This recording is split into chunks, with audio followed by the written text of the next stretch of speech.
Hello everyone, আশা করি সবাই ভালো আছেন। আজকের এই ভিডিওটি শুধুমাত্র তাদের জন্য যারা রোমেনিয়াতে উচ্চশিক্ষার জন্য আসতে চান, যারা বাংলাদেশে এইচএসসি কিংবা ব্যাচেলর কিংবা মাস্টার্স কমপ্লিট করেছেন এবং রোমেনিয়াতে ইউরোপীয় ডিগ্রি নিতে ইচ্ছুক, তাদের জন্য আজকের এই ভিডিওটা।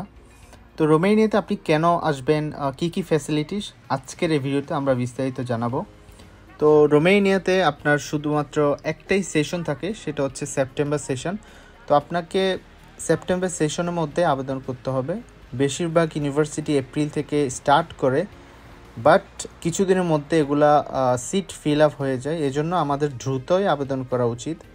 তো যে ডকুমেন্টসগুলো খুবই ম্যান্ডেটরি রোমেনিয়া ইউনিভার্সিটিতে অ্যাপ্লাই করার জন্য, সেগুলো হচ্ছে আর একাডেমিক সকল ডকুমেন্টসগুলা শিক্ষা বোর্ড থেকে সত্যায়িত করাইতে হবে এবং এডুকেশন মিনিস্ট্রি, এরপর হচ্ছে ফরেন মিনিস্ট্রি থেকে আমাদের অ্যাটেস্টেশন করাইতে হবে। সো এখন যেহেতু এগুলো অনলাইনে করা যায়, আপনারা চাইলে অনলাইনে এটা খুব সহজেই করে ফেলতে পারবেন মাই গভর্নমেন্ট বিডি থেকে। এছাড়া যেটা লাগে সেটা হচ্ছে মেডিকেল সার্টিফিকেট, যেখানে লেখা থাকবে আপনি ফিজিক্যালি ফিট এবং বিদেশি উচ্চশিক্ষার জন্য মানে এলিজিবল। এরপর হচ্ছে পাসপোর্ট কপি, আপনি এটা চাইলে নোটারি করাতে পারেন এবং একটা পাসপোর্ট সাইজের ছবি লাগবে। আর যারা আইএলটিএস ছাড়া আবেদন করতে চান, তারা কিন্তু রোমেনিয়ান ভাষায় পড়াশোনা করতে পারবেন।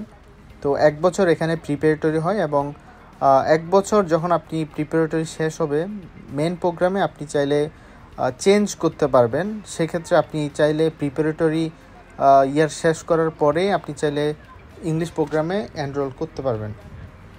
এরপর যেটা লাগবে সেটা হচ্ছে জন্ম নিবন্ধন, যেটা বার্থ সার্টিফিকেট।